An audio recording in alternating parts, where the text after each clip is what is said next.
130ാമത് Maramon convention ദൈവകൃപയാൽ ഇന്നിവിടെ സമാരംഭിക്കുന്നു. Convention ക്രമീകരണങ്ങളിൽ ഇതുവരെ വ്യാപരിച്ച ദൈവകൃപയ്ക്കായിട്ട് ഏവരോടും ചേർന്ന് ഞാനും സ്തോത്രം ചെയ്യുന്നു. നേതൃത്വം നൽകുന്ന മാർത്തോമാ സുവിശേഷ പ്രസംഗ സംഘത്തെ സഭയുടെ പേരിൽ ഞാൻ ഈ അവസരം അഭിനന്ദിക്കുന്നു. ദൈവവചനം നേരിട്ടും ഓൺലൈനിൽ കൂടെയും ഇനി നമുക്ക് ശ്രമിക്കാം. വചനം സ്വീകരിക്കുന്നതിനും അത് 100 മേനി ഫലം കായ്ക്കുന്നതിന് ഒരുക്കപ്പെട്ട ഹൃദയനിലങ്ങളാണ് ഇന്നിന്റെ ആവശ്യം. അതിനായി നമ്മെ ദൈവകാര്യങ്ങളിൽ അർപ്പിക്കാം. കേന്ദ്ര കേരള സർക്കാരുകളിൽ നിന്നും ലഭിച്ച സഹകരണത്തിന് മലങ്കര മാർത്തോമാ സുറിയാനി സഭയുടെ പേരിലുള്ള നന്ദി ഞാൻ ഈ അവസരം അറിയിക്കുന്നു. ഉത്തരവാദിത്തപ്പെട്ടവർ എല്ലാവരും നമ്മുടെ ആവശ്യങ്ങൾ അനുഭാവപൂർവ്വം പരിഗണിച്ച് കൺവെൻഷന്റെ നടത്തിപ്പിന് വേണ്ട എല്ലാ സഹായ സഹകരണങ്ങളും ലഭ്യമാക്കി. വിശേഷാൽ പത്തനംതിട്ട ജില്ലാ കളക്ടറുടെ കാര്യാലയം, ജില്ലാ പോലീസ് മേധാവി, വിവിധ സർക്കാർ വകുപ്പുകൾ എന്നിവരോടുള്ള നന്ദി ഈ അവസരം അറിയിക്കട്ടെ.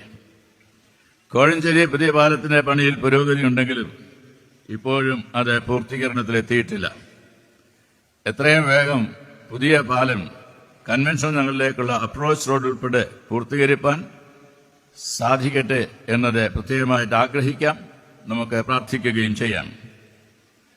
രാജ്യ പുരോഗതിയുടെ എല്ലാ മേഖലകളിലും സംഭാവനകൾ നൽകിക്കൊണ്ടിരിക്കുന്ന ഒരു വിശ്വാസ സമൂഹമായി മാർത്തോമാ സഭയെ പുലർത്തുന്ന ദൈവത്തിന് ഞാൻ ഈ അവസരം നന്ദി പറയുന്നു.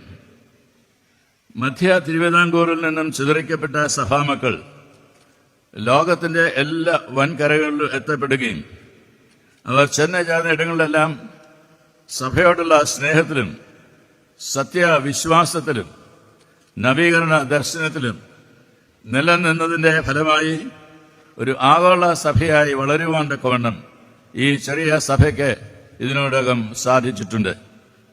പ്രാദേശിക തലത്തിലും ദേശീയ അന്തർദേശീയ തലങ്ങളിലും സഭൈക്യ പ്രസ്ഥാനങ്ങളോടും ഇതര മതവിശ്വാസധാരകളോടും ചേർന്ന് പ്രവർത്തിക്കുന്നതിന് മലങ്കര മാർത്തോമാ സുറിയാനി സഭയ്ക്ക് ഇന്ന് സാധിക്കുന്നുണ്ട്. അതിന്റെ ഏറ്റവും നൂതനവും പ്രത്യക്ഷവുമായ ഉദാഹരണമാണ് ഈ കൺവെൻഷൻ വേദി ഇപ്പോൾ സാക്ഷ്യം വഹിക്കുന്നത്.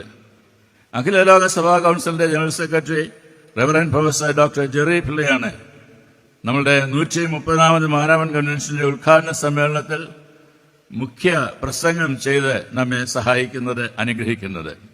ഇത് നമുക്ക് അഭിമാനവും മാർത്തോമാ സഭയ്ക്ക് ലഭിച്ച ഒരു വലിയ അംഗീകാരവുമായിട്ട് ഞാൻ കണക്കാക്കുന്നു. സഭയെ ഇത്രത്തോളം വഴി നിർത്തിയ ദൈവത്തിന് സ്തോത്രം. മാരാമൻ മഹായോഗം 13 ദശാബ്ദം പിന്നിടുന്നതായിട്ടുള്ള ഈ വേളയിൽ തിരിഞ്ഞു നോട്ടത്തിനുള്ള ഒരവസരം കൂടിയാണ് ഈ വർഷത്തെ നമ്മളുടെ കൂടിവരവ്.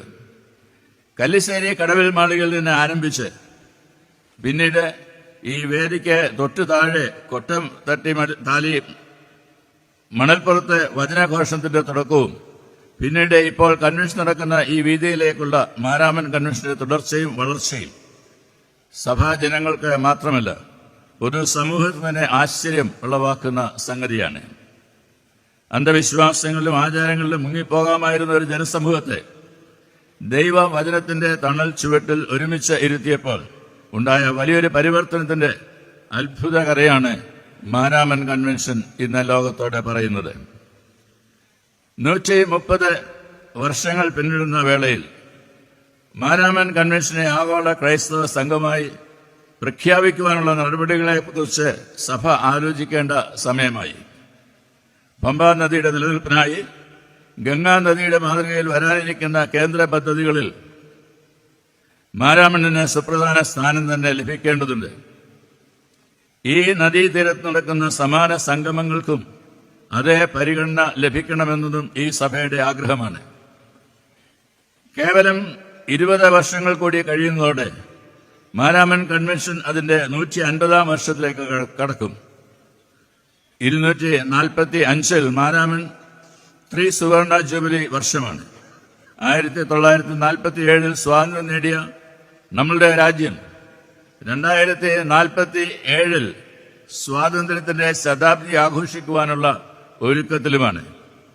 ഈ 2 ചരിത്ര മുഹൂർത്തങ്ങളെയും ബന്ധിപ്പിച്ച് 2045, 46, 47 എന്നീ വർഷങ്ങൾ മാരാമൻ കൺവെൻഷന്റെ പ്രത്യേക ദേശീയ സമ്മേളനമായി നടത്തുന്നതിനെപ്പറ്റി നാം ഇപ്പോഴേ ആലോചിച്ച് തുടങ്ങേണ്ടതാണ്. വിവിധ സഭകളും ഇതര സമുദായങ്ങളുമായി കൈകോർത്ത് മാനവീയ സംഗമങ്ങളും മറ്റും അന്ന് നടത്താനുള്ള ദീർഘവീക്ഷണം സഭയായും മാർത്തോമാ സുവിശേഷ പ്രസംഗമായും നാം തുടങ്ങി വെക്കണം. ക്രിസ്താബ്ദം 2025 ക്രൈസ്തവ സഭാചരിത്രത്തിലെ സവിശേഷമായ ഒരു വർഷവും കൂടിയാണ്. AD 325 നിഖ്യായിൽ ആദ്യ എക്യുമെനിക്കൽ കൗൺസിൽ കൂടിയത്. അതിന്റെ 1700 വാർഷികമാണ് 2025 ലോകത്തിന്റെ വിവിധ ഭാഗങ്ങളിൽ ഇന്ന് നടക്കുന്നത്. നിഖ്യാ വിശ്വാസ പ്രമാണം നാം ആവർത്തിച്ച് ഉരുവിടുകയും പ്രഖ്യാപിക്കുകയും ചെയ്യുന്ന അവസരങ്ങളിലൊക്കെയും ത്രിയേക ദൈവത്തിലുള്ള നമ്മുടെ വിശ്വാസത്തിന്റെ ദൃഢീകരണം ആവർത്തിച്ച് ഉറപ്പിക്കുകയാണ്. എല്ലാ വിഭാഗീയതയ്ക്കും അതീതമായി ക്രൈസ്തവ സാക്ഷ്യത്തിനും ദൗത്യ നിർവഹണത്തിനും ഐക്യതയോടെ പ്രവർത്തിക്കുന്നതിനും നൈസ്യ 1700 ആഘോഷ അനുസ്മരണങ്ങൾ മുഖാന്തരമായിട്ട് തീരണം. 2ാം സഹസ്രാബ്ദത്തിന്റെ ആദ്യ കാൽനൂറ്റാണ്ട് പിന്നിടുന്ന 2025 ആണ്ട് രാജ്യത്തിന്റെ ചരിത്ര സുപ്രധാന വർഷമാണ്. ജനുവരി 26 നമ്മുടെ ഭരണഘടനയ്ക്കും റിപ്പബ്ലിക്കിനും 75 വർഷം പൂർത്തിയായി. ഭരണഘടന വീണ്ടും വീണ്ടും ചർച്ചയാകുന്ന ചരിത്ര ദിനങ്ങളിലൂടെയാണ് രാജ്യം ഓരോ ദിവസവും ഇപ്പോൾ കടന്നുപോയിക്കൊണ്ടിരിക്കുന്നത്. മതനിരപേക്ഷതയും ജനാധിപത്യവും ഇന്ന് വെല്ലുവിളി നേരിടുന്നു. രാജ്യത്തിനും ജനതയ്ക്കും അതിജീവിക്കണമെങ്കിൽ വെറുപ്പ് കലരാത്ത ജനാധിപത്യത്തിന്റെ ജീവവായു നാം ഉറപ്പാക്കേണ്ടതായിട്ടുണ്ട്. സ്വാതന്ത്ര്യം, സമത്വം, സാഹോദര്യത്വം എന്നീ അടിസ്ഥാന ദൈവരാജ്യ മൂല്യങ്ങളുടെ അടിത്തറയിട്ട ആണ് നമ്മളുടെ ഭരണഘടന. വ്യക്തിയുടെ അന്തസ്സും മനുഷ്യരുടെ സാഹോദര്യമാണ് അത് ഉദ്ഘോഷിക്കുന്നത്. മാനവ സാഹോദര്യത്തിന്റെ വിരുദ്ധശാലയാണ് ഇന്ത്യ. മാരാമൻ കൺവെൻഷന് എന്നും ഒരു മാനവ മുഖമുണ്ട്. ഭരണഘടനയുടെ ആമുഖം വി ദ പീപ്പിൾ എന്നതാണ്. വ്യത്യസ്ത മതങ്ങളിലുള്ളവർ സംഘർഷമില്ലാതെ ഏകോദര സഹോദരങ്ങളായി വാഴുമ്പോഴാണ് രാജ്യത്തെ മതസൗഹാർദ്ദം ഉണ്ടാവുന്നത്. അത് ഓരോ വ്യക്തിയുടെയും ഉത്തരവാദിത്വമാണ്. മതനിരപേക്ഷതയ്ക്ക് ഭരണഘടന നൽകിയിരിക്കുന്ന പേരാണ് സാഹോദര്യം. ജനങ്ങൾക്ക് കാവൽ ഭരണഘടനയാണെങ്കിൽ ഭരണഘടനയ്ക്ക് കാവൽ ജാഗ്രതയുള്ള ജനങ്ങളും നിയമ സംവിധാനവും മാധ്യമങ്ങളും മറ്റുമാണ്.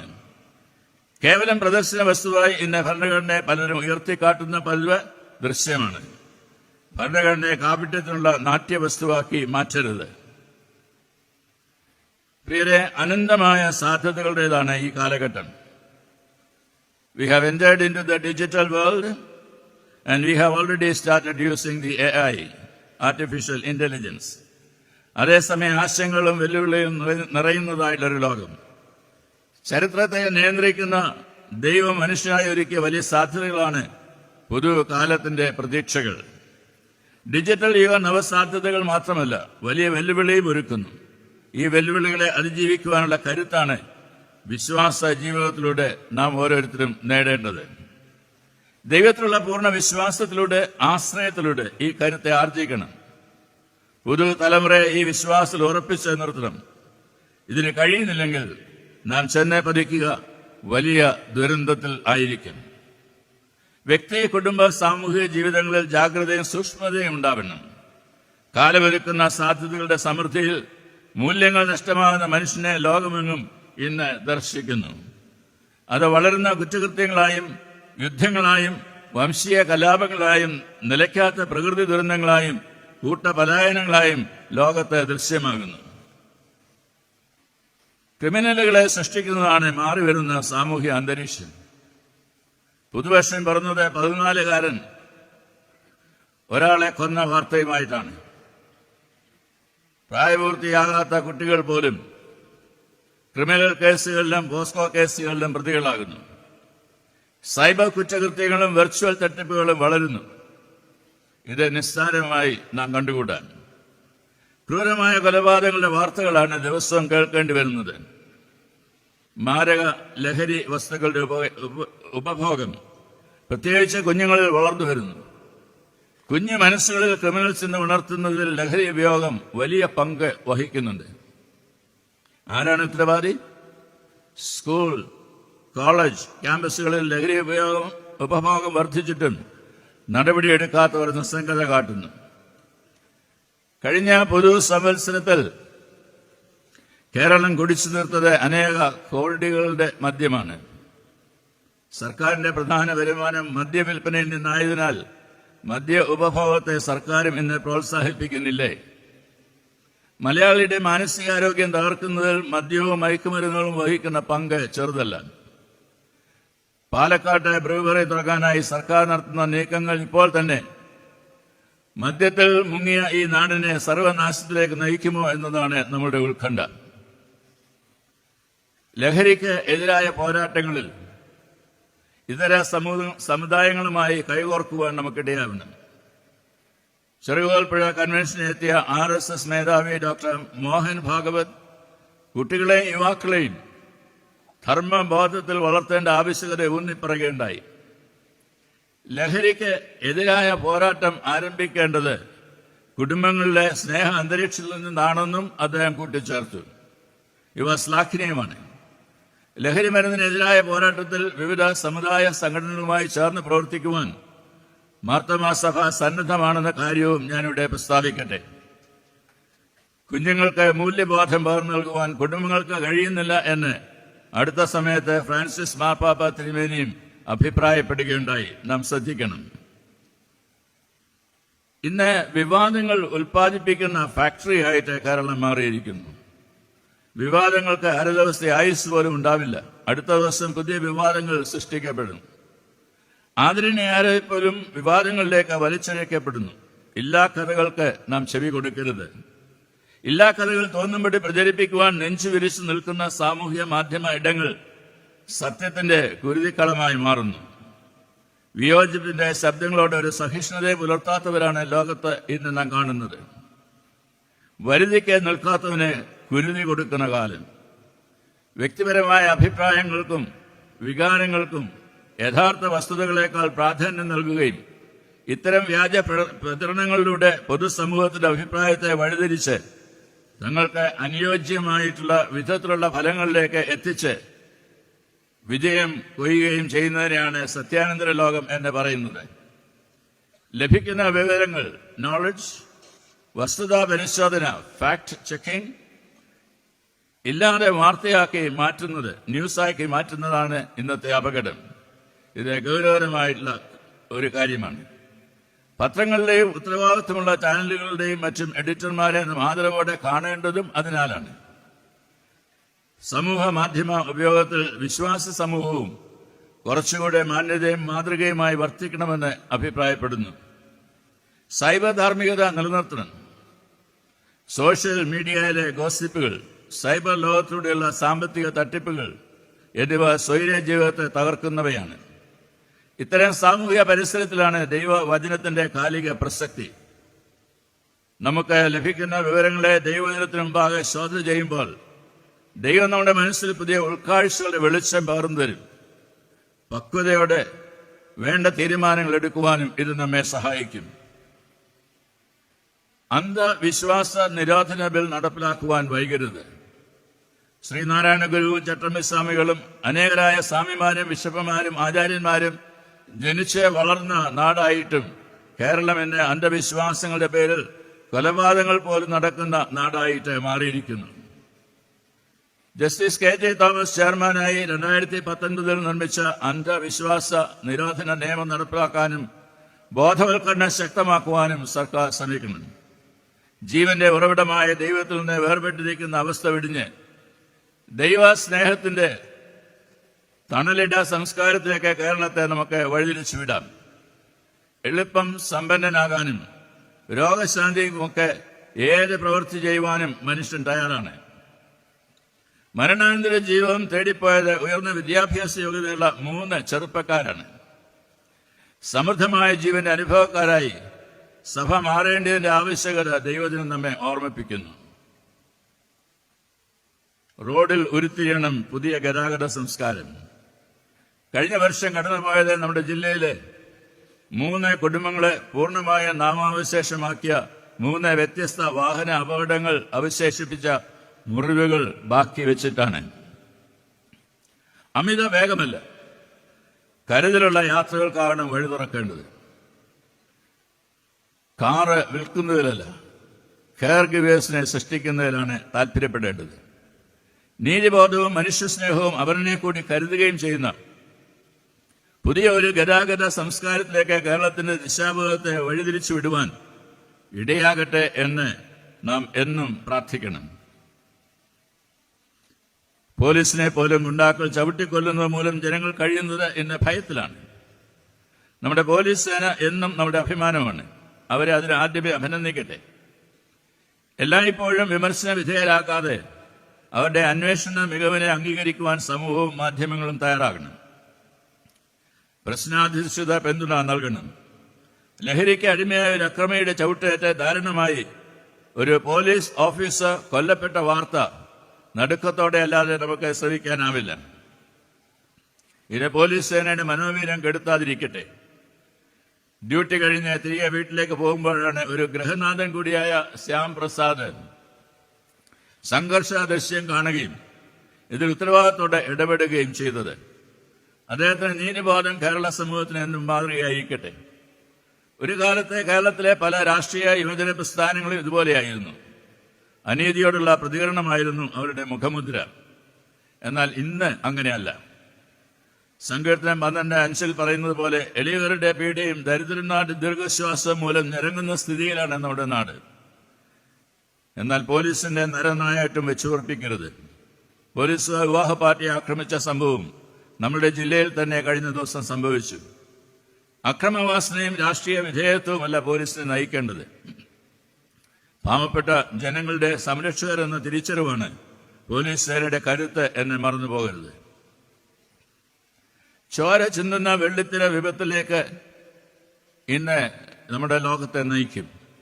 ഒരു കാലത്തെ ഹാസ്യത്തിനും കുടുംബകഥകൾക്കും പ്രാധാന്യം നൽകി മലയാള സിനിമ രാജ്യത്തിന് തന്നെ മാതൃകയായിരുന്നു. എന്നാൽ ഇന്ന് ആ സ്ഥാനം മുഴുവൻ ഹിംസയുടെ രംഗങ്ങളായിട്ട് നിറയുകയാണ്. ഇത് സമൂഹത്തെ എങ്ങോട്ട് നയിക്കുമെന്ന് നാം തിരിച്ചറിഞ്ഞു കഴിഞ്ഞു.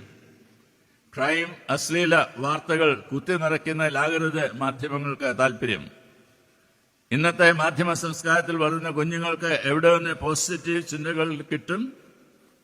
ഒരേ സ്കൂളിൽ ബസ്സിൽ അടുത്തടുത്തിരുന്ന് യാത്ര ചെയ്തതായിട്ടുള്ള 12 ക്ലാസ്സുകാരൻ 9 ക്ലാസ്സുകാരന്റെ കഴുത്തിൽ ബയോളജി ക്ലാസ്സിൽ ഉപയോഗിക്കേണ്ട കത്തി കൊണ്ട് ആഴത്തിൽ മുറിവേൽപ്പിച്ച സംഭവം അടുത്ത സമയത്താണ് നടന്നത്. ഒരു കാലത്തെ കുട്ടികളിൽ മൂല്യബോധം വളർത്തുവാൻ സ്കൂളുകളിൽ മോറൽ ക്ലാസുകൾ നടത്തിയിരുന്നു. ഇന്നത്തെ പുരോഗമന കാലത്തെ മോറൽ ക്ലാസുകളൊക്കെ മോശം ഏർപ്പാടായി. സ്കൂൾ പഠന കാലയളവ് വരെയാണ് നമ്മുടെ കുഞ്ഞുങ്ങൾ നമ്മോടൊപ്പം ഉണ്ടാവുക. അതിനിടെ കുഞ്ഞുങ്ങളെ ദൈവവിശ്വാസത്തിലും മൂല്യബോധത്തിലും വളർത്തുന്നതിനായിട്ടിടയാവണം. കുഞ്ഞുങ്ങളെയും യുവജനങ്ങളെയും സഭാഗാത്രത്തിൽ കൂടുതൽ പങ്കാളികളാക്കുന്ന പ്രവർത്തനങ്ങളും പരിപാടികളും ഉണ്ടാവണം. തെറ്റായ വഴികളിൽ നിന്ന് മാറി സഞ്ചരിക്കുവാൻ കഴിയും വിധം കുട്ടികളെയും യുവജനങ്ങളെയും എൻഗേജ്ഡ് ആക്കുന്ന സംസ്കാരം നമുക്കുണ്ടാവണം. യുവജന സഖ്യവും സൺഡേ സ്കൂളും ഇടവുകളും ഭവനങ്ങളും ഇക്കാര്യത്തിൽ പ്രത്യേകമായിട്ടുള്ള ശ്രദ്ധ നൽകണം. അമേരിക്കയിലെ 47ാമത് പ്രസിഡന്റ് ഡൊണാൾഡ് ട്രംപിന്റെ നയപരിപാടികൾ ലോകം ഉറ്റുനോക്കുന്നതായിട്ടുള്ള അവസരമാണിത്. പ്രസിഡന്റായി അധികാരമേറ്റ ആദ്യ ദിനം തന്നെ ബൈഡൻ ഭരണകാലത്തെ 78 എക്സിക്യൂട്ടീവ് നടപടികൾ അദ്ദേഹം റദ്ദു ചെയ്തു. ജന്മാവകാശ പൗരത്വ സമ്പ്രദായം നിർത്തലാക്കിയതാണ് അതിൽ പ്രധാനമായിട്ട് ഉള്ളത്. അമേരിക്കയിലെ വനിതാ ബിഷപ്പ് പറഞ്ഞതിലും കാര്യമുണ്ട്. ഡൊണാൾഡ് ട്രംപ് അധികാരമേറ്റ വേളയിൽ വാഷിംഗ്ടൺ ഡയോസിസിലെ എപ്പിസ്കോപ്പൽ ബിഷപ്പ് മറിയൻ എഡ്ഗർ ബുദ്ധെ വാഷിംഗ്ടണിലെ നാഷണൽ കത്തീഡ്രലിൽ നടത്തിയ ലഘു പ്രസംഗം ശ്രദ്ധയാകർഷിച്ചത് നമ്മൾ വായിക്കുകയുണ്ടായി. പ്രസിഡന്റ് ട്രംപ് അവരുടെ വാക്കുകളെ തള്ളിക്കളഞ്ഞെങ്കിലും അത് പറയാൻ അവർ കാട്ടിയതായുള്ള ധീരതയെ അഭിനന്ദിക്കാതിരിക്കുവാൻ കഴിയുകയില്ല. ഭരണാധികൾക്ക് എവിടെയും ഏറിയ ജ്ഞാനവും വിവേകവും നൽകുന്നതിനായിട്ട് തുടർച്ചയായിട്ട് നമുക്ക് പ്രാർത്ഥിക്കാം. ലോകാരോഗ്യ സംഘടന, പാരീസ് കാലാവസ്ഥ ഉടമ്പടി എന്നിവയിൽ നിന്നുള്ള അമേരിക്കയുടെ പിന്മാറ്റം ലോകത്തുണ്ടാക്കുന്ന പ്രത്യാഘാതങ്ങൾ ഗുരുതരമാകുവാനായിട്ടാണ് സാധ്യത. പല രാജ്യങ്ങളിൽ നിന്നും ആ രാജ്യങ്ങളുടെ വിസ ഇല്ലാത്തവരെ സ്വന്തം രാജ്യത്തേക്ക് ഡിപ്പോർട്ട് ചെയ്യും. ഡൊണാൾഡ് ട്രംപ് അധികാരമേറ്റതിനു ശേഷം അമേരിക്കയിൽ നിന്നും കാലിലും കയ്യിലും ചങ്ങലയിട്ട് സൈനിക വിമാനം C-17 ഉപയോഗിച്ച ഇന്ത്യക്കാരെ കുടിയേറ്റക്കാരെ ടെക്സാസിൽ നിന്നും കഴിഞ്ഞ ചൊവ്വാഴ്ച പുലർച്ചെ 3 മണിയോടുകൂടി കയറ്റി അയച്ചത് വളരെ ദയനീയമായിട്ടുള്ള ഒരു കാഴ്ചയായിട്ടാണ് കാണുവാനിടയായത്. മനുഷ്യ അന്തസ്സിന് വില കൊടുക്കുന്നതായുള്ള പ്രവൃത്തിയാണോ ഇത് എന്നത് ചിന്തിച്ചു പോകുന്നു. രാജ്യത്തെയും ലോകത്തെയും ദരിദ്രരെ ചേർത്ത് നിർത്തുന്നതിലാകണം ഒരു ഭരണകൂടത്തിന്റെ ശ്രദ്ധ. ദരിദ്ര രാജ്യങ്ങളുടെ വളർച്ചയിൽ കൂടി സമ്പന്ന രാജ്യങ്ങൾ ശ്രദ്ധ വയ്ക്കണം. എങ്കിലേ സമത്വസുന്ദരമായ ഒരു ലോകം സാധ്യമായിട്ട് തീരുകയുള്ളൂ. കോടീശ്വരന്മാർക്കും കോർപ്പറേറ്റുകൾക്കും വളരാനുള്ള സാഹചര്യം ഒരുക്കൽ മാത്രമാകരുത് ഭരണകൂട ലക്ഷ്യം. ഭരണ നേതൃത്വം മനുഷ്യത്വം മറന്നാൽ നാട് ഇല്ലാതെയാകും. കേരളത്തിൽ നവീൻ ബാബു എന്ന ഉന്നത ഉദ്യോഗസ്ഥന്റെ വേർപാട് കേരള സമൂഹത്തെ ഗ്രസിച്ചിരിക്കുന്ന അപജയത്തിന്റെ ആഴം വ്യക്തമാക്കുന്നുണ്ട്. ആ പ്രിയപ്പെട്ട കുടുംബത്തിന് ദൈവകൃപയുടെ തണൽ എപ്പോഴും ഉണ്ടാകട്ടെ എന്നത് നമുക്ക് ആഗ്രഹിക്കാം, പ്രാർത്ഥിക്കാം. സർക്കാരുകളും നേതൃത്വമുള്ളവരും ഒരു സാഹചര്യത്തിൽ നീതിബോധം കൈവിടരുത്. ജനങ്ങളുടെ കണ്ണുനീരിന് മുമ്പിൽ മനസ്സലിയാത്തവരാകരുത് നേതൃത്വത്തിലുള്ളവർ. ഇത്തരം ദുരന്തത്തിലേക്ക് സമൂഹത്തെ തള്ളിവിടാതെ സംരക്ഷിച്ച് നിർത്തേണ്ടതായുള്ള ചുമതല എല്ലാ നേതൃത്വത്തിനും ഉണ്ട്. ഈ വസ്തുത ഈ കൺവെൻഷൻ വേദിയിൽ നിന്നുകൊണ്ട് പൂർവ്വപിതാക്കന്മാരുടെ വാക്കുകളെ സ്മരിച്ച് ഏവരെ ഓർമ്മപ്പെടുത്തുവാനും ഞാൻ ഈ അവസരം ഉപയോഗിക്കട്ടെ. ആഗോള താപനവും കാലാവസ്ഥാ വ്യതിയാനവും മൂലമുള്ള ദുരന്തങ്ങൾ നിരന്തരം അനുഭവിക്കേണ്ടി വരുന്ന കാലമാണിത്. കാലിഫോർണിയയിൽ അടുത്ത സമയത്തുണ്ടായ കാട്ടുതീ ലോകത്തിന് വലിയ മുന്നറിയിപ്പാണ് നൽകുന്നത്. കേരളത്തിൽ വയനാട്, ചൂരൽമല, മുണ്ടക്കൈ ഉണ്ടായ പ്രകൃതി ദുരന്തങ്ങളും നമ്മുടെ കണ്ണ് തുറപ്പിക്കണം.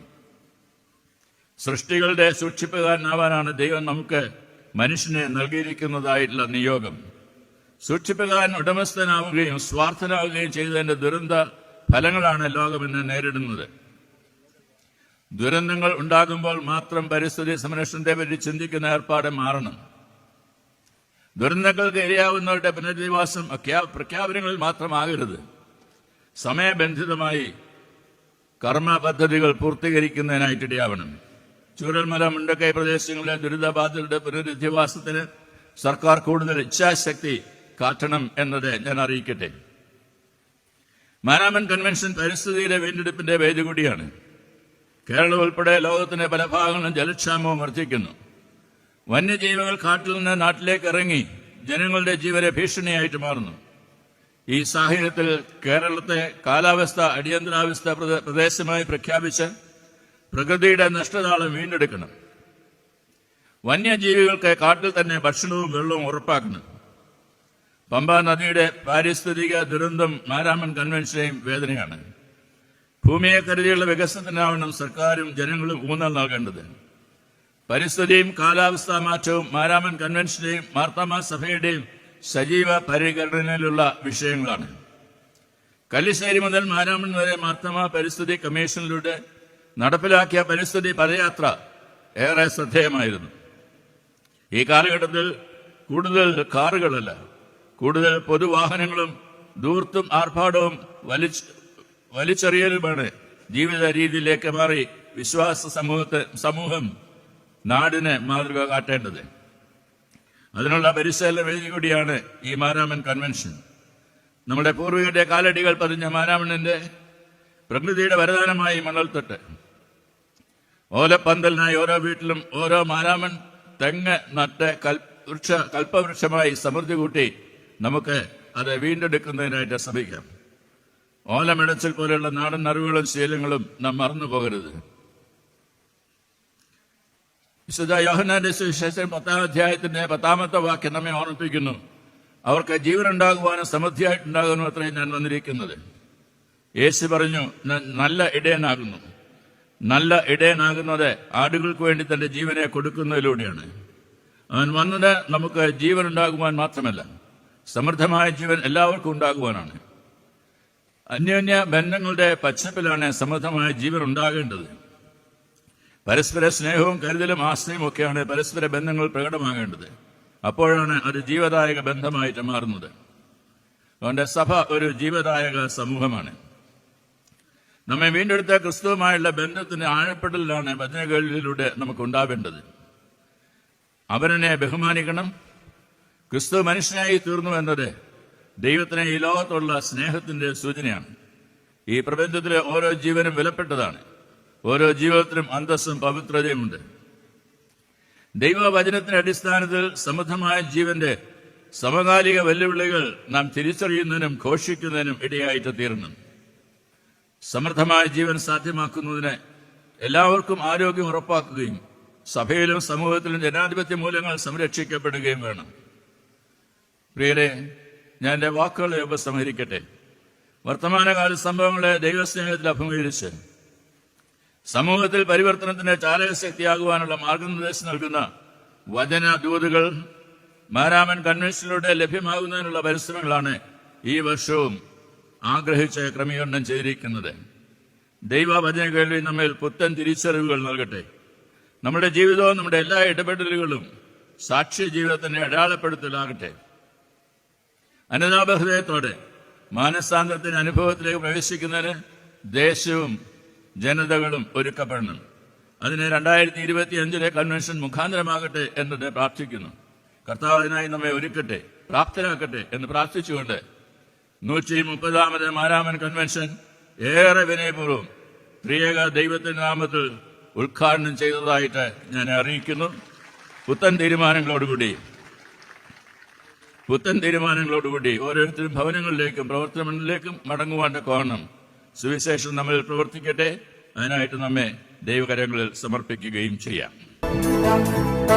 i2i News, an eye for truth. i2i News subscribe ചെയ്തിട്ടില്ലാത്തവർ ഇപ്പോൾ തന്നെ സബ്സ്ക്രൈബ് ചെയ്യുക. നോട്ടിഫിക്കേഷൻ ലഭിക്കുവാൻ ബെൽ ബട്ടണും അമർത്തുക.